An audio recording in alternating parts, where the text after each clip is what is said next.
எனக்கு சின்ன வயசுலேருந்து படம் பண்ணணும்னு படம் பார்க்கவும் ஆசை, படம் பண்ண வேண்டும் என்றும் ஒரு ஆசை. அப்படி கதைக்களங்களை கேட்டுக்கொண்டிருக்கின்ற பொழுது சாதாரணமான படங்களை எடுக்கிறதுல எந்த விதமான பிரயோஜனமும் இல்லை.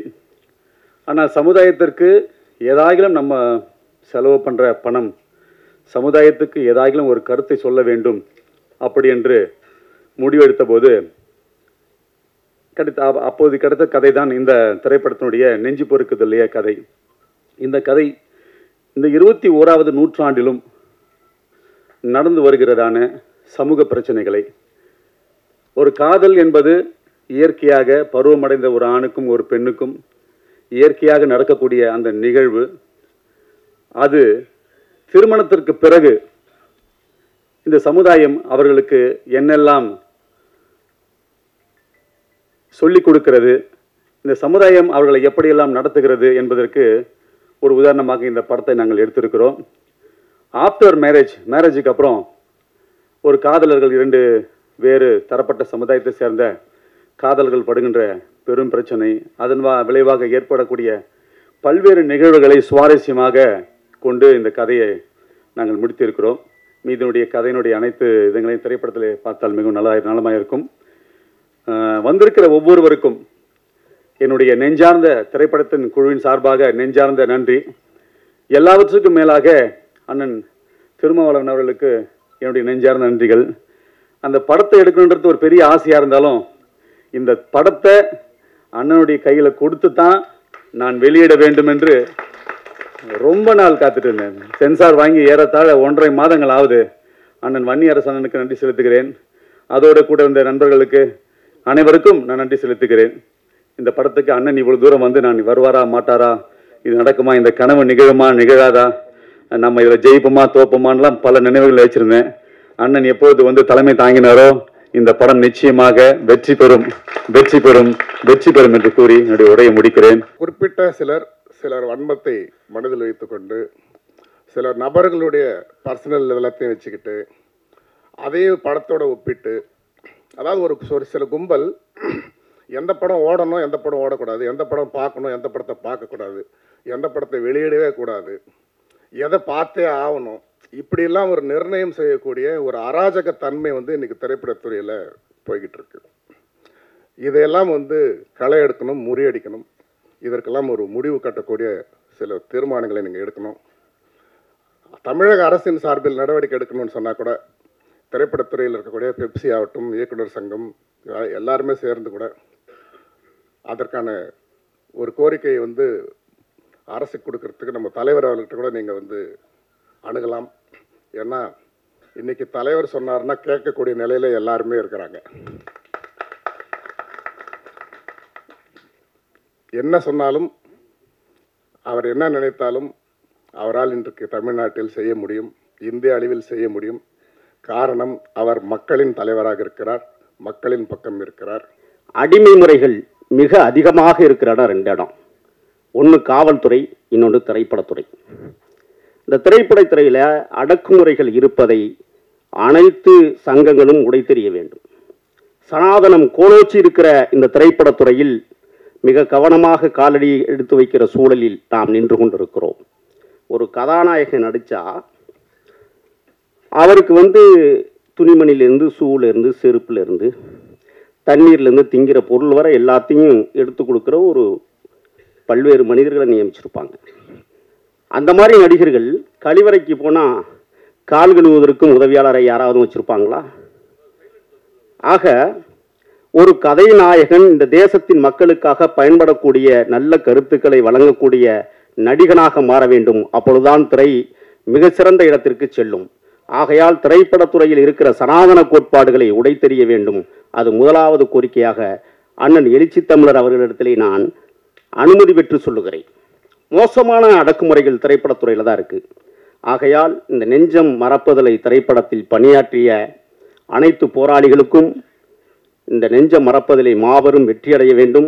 நல்ல இசையை கோர்த்திருக்கிறார் இசையமைப்பாளர், அவருக்கு நெஞ்சார்ந்த வாழ்த்துக்கள். நான் கூர்ந்து கவனித்தேன்.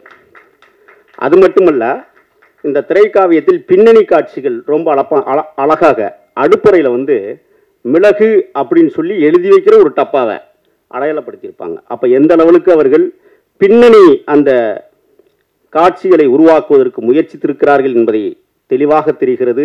ஆகையால் ஒவ்வொரு அசைவுகளும் இந்த திரைப்படத்தினுடைய முன்னோட்டத்தில் காண்பிக்கப்பட்டிருக்கிறது. இந்த திரைப்படம் மிகச்சிறந்த வெற்றியடைய வேண்டும். அதற்கு உலகமெல்லாம் பரவியிருக்கிற தமிழர்களுடைய நலன் சார்ந்தவனாக நான் வாழ்த்துகிறேன். நன்றி, வணக்கம். ஈழத்திற்காக தன்னுடைய போராட்டங்களை ஆரம்பித்து ஆரம்பத்திலிருந்தே ஈழத்துக்காக போராட்டத்தை ஆரம்பித்தவர். அதற்கு பின்னர் ஜாதிய பிரச்சனைகளுக்காக தன்னுடைய போராட்டங்களை ஆரம்பித்தவர். ஆனால் இன்று இந்த திரைப்படத்தினுடைய கதையான ஆணவ படுகொலைக்கு எதிராக முதன்முறையாக தமிழகத்தில் போராட்டத்தை ஆரம்பித்து அதிலும் வெற்றியும் கண்டு கொண்டிருக்கின்றார். அவர்கள் இங்கு வருகை தந்தது நமக்கெல்லாம் பெருமையான விஷயம். இந்த திரைப்படத்தை தயாரித்த திரு கிறிஸ்துதாஸ் அவர்கள் மிக சிறந்த நல்ல மனிதர். அதாவது அவரை பற்றி சொல்ல வேண்டும் என்றால், இரவு பகலாக கடுமையாக உழைத்து இந்த திரைப்படத்தினை கொண்டு வந்திருக்கின்றார். நாம் அனைவரும் சிறுபட தயாரிப்பாளர்கள் என்று சொல்லுகின்றோம். ஆனால் அந்த திரைப்படம் மிகவும் சிறுபடமாக இருந்தாலும், அதாவது 1.5 கோடி 2 கோடி ரூபாய் செலவு பண்ணால் சிறுபடம் என்று இன்று நம்மை சொல்லிக் கொண்டிருக்கின்றார்கள். ஆகவே இந்த திரைப்படம் மாபெரும் வெற்றியடைய வேண்டும் என்று நான் கடவுளை வேண்டிக் கொள்கின்றேன். அதே நேரத்திலே இந்த நிகழ்ச்சிக்கு இந்த படத்திற்கு இசையமைத்த இசையமைப்பாளர் அவர்களுக்கும் அதை இயக்கிய இருவர் மிகச்சிறந்த அளவில், அதாவது நாம் ட்ரெய்லர் பார்த்தபோது தெரிஞ்சது மிகவும் சிறப்பாக இருந்தது. அந்த இருவருக்கும் என்னுடைய வாழ்த்துக்களை தெரிவித்துக் கொண்டு நமது பத்திரிகையாளர் சங்கத்தினுடைய தலைவர் சுபாஷ் அவர்கள் வந்திருக்கின்றார்.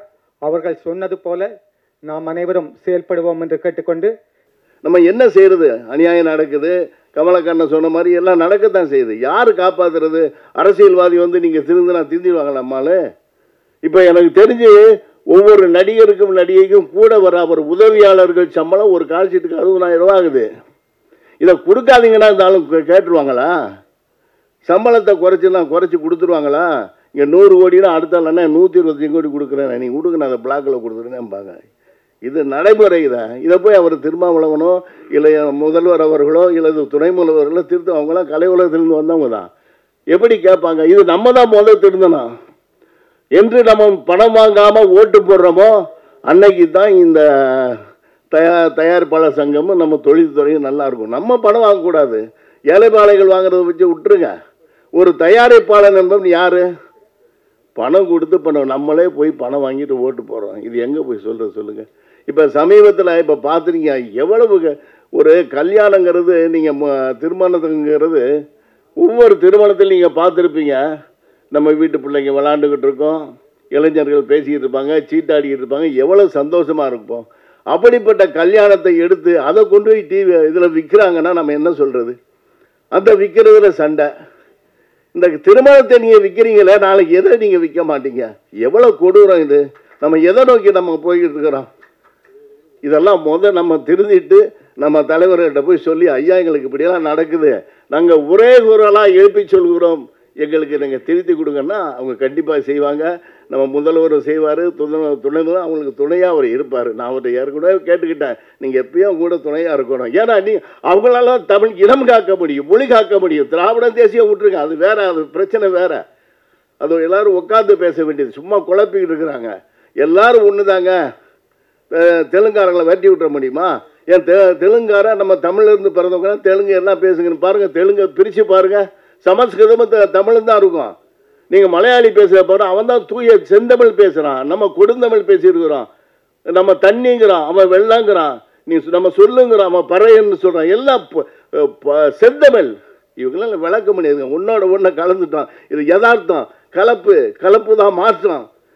1379 கோடி ஆண்டுகளுக்கு முன் இந்த எண்மண்ணைக்கு பிரபஞ்சம் பிறந்து அதில் கலந்து தான் கெமிக்கல் உருவாச்சு. நம்ம தண்ணி ஹைட்ரஜன் ஆக்சிஜன் கலந்து தான் தண்ணி. கலப்புலாட்டி ஒன்றும் இல்லை, அது மாற்றம். அதனால் இதெல்லாம் ஒரு விரிவான இது இங்கே சொல்கிறதுக்கு இல்லை அண்ணா. அதனால் இந்த விழாவிற்கு நான் இந்த படத்தை பற்றி சொல்ல மறந்துட்டேன். இந்த தம்பி நம்ம சங்கத்தில் தான் மெம்பராக இருக்கிறாரு. ஆனால் ஒரு அற்புதமான ஒரு சின்ன பட்ஜெட்டில் ஒரு அழகான ஒளிப்பு இது நான் ரசித்து பார்த்தேன். ஏன்னா நாங்கள்லாம் நிறையா படம், நானும் படம் எடுத்துக்கிட்டு இருக்கிறேன் சின்ன பட்ஜெட்டில். எனக்கு ஓரளவு அளவுகோல் இருக்குல்ல, இதுதான் என்னென்ன கேமரா யூஸ் பண்ணியிருக்காங்க எல்லாம் எனக்கு தெரியும். ஆனால் உண்மையில் அழகான ஒளிப்பதிவு எல்லாமே மியூசிக் நல்லா பண்ணியிருக்கிறாங்க. அதை விட நடிகர்லாம் வந்து அந்தந்த கேரக்டருக்கு என்ன தர்ம சங்கடம்னா எத்தனையோ பேர்ட்ட சொல்கிறேன், என் வயசுக்கு ஏற்ற கேரக்டரை பண்ணுங்க அப்படின்னா கேட்க மாட்டேன். நான் 45 வயசில் ஹீரோவாக நடிக்கிறான். நான் போய் இப்போ ஹீரோவை நடிக்கலாம், ரஜினி நடிக்கிறான்ட்டு டை அடிச்சுட்டு போய் நடிக்கவா? நானே ஜமீன் கோட்டைன்ற படத்தில் ஹீரோ நடிச்சு பெரிய வெற்றி அந்த படம். ஆனால் நான் அந்த பொண்ணை தொடக்கூட மாட்டேன். ஏன்னா எனக்கு அப்போ வயசு 44. ஏன்னா 44 போய் இப்போ நம்ம டான்ஸ் ஆடுறது, பொண்ணை போய் தொடறதுன்ட்டு தொடவே இல்லை ஹீரோயினியை. ஒரே ஒரு இடத்துல நான் தாலி கட்டுவேன், அவ்வளோதான். அதுக்கேற்ற அந்த படம் பெரிய வெற்றி அடைச்சு. எந்த இடம், எந்த கேரக்டரு, யாரை செய்து எதை செய்யுதுன்னு சொல்லி யோசிச்சு எடுத்தால் நமக்கு வெற்றி அடையும். அது மாதிரி இந்த படத்தில் இது காதல் படம், காதல் மலர்கின்ற படம். நல்ல ஆளுங்களை போட்டுக்கிறாங்க. ஹீரோவும் நல்லா இருக்கிறாரு, ஹீரோயின் நல்லா இருக்கிறாங்க, எல்லாம் நல்லா இருக்கிறாங்க, எல்லாம் நல்லா இருக்குது.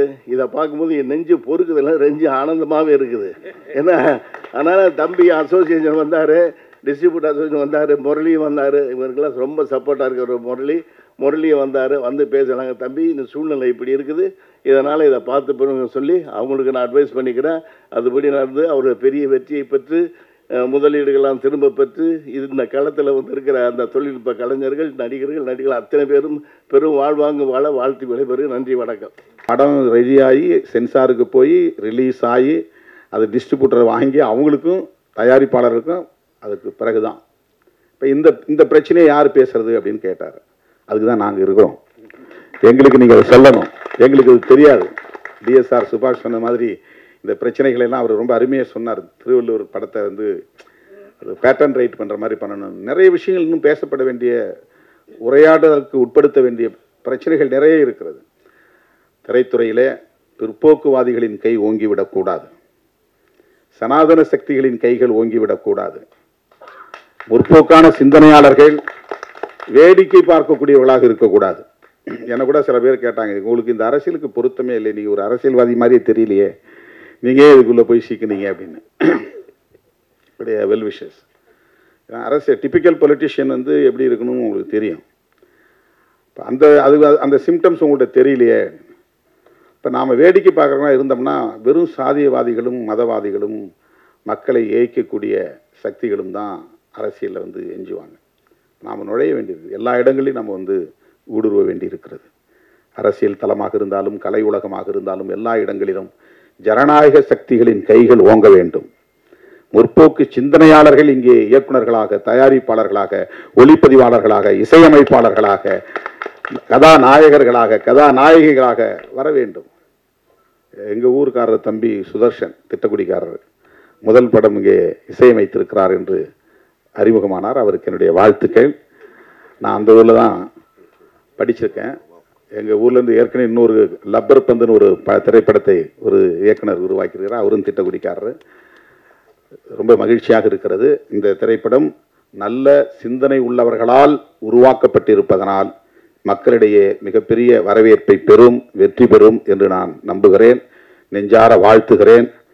இந்த படம் சமூக தளத்திலும் பண்பாட்டு தளத்திலும் அரசியல் தளத்திலும் ஒரு நல்ல தாக்கத்தை ஏற்படுத்தும் என்று நம்பிக்கையோடு வாழ்த்தி வாய்ப்புக்கு நன்றி கூறி முடிக்கிறேன். நன்றி, வணக்கம்.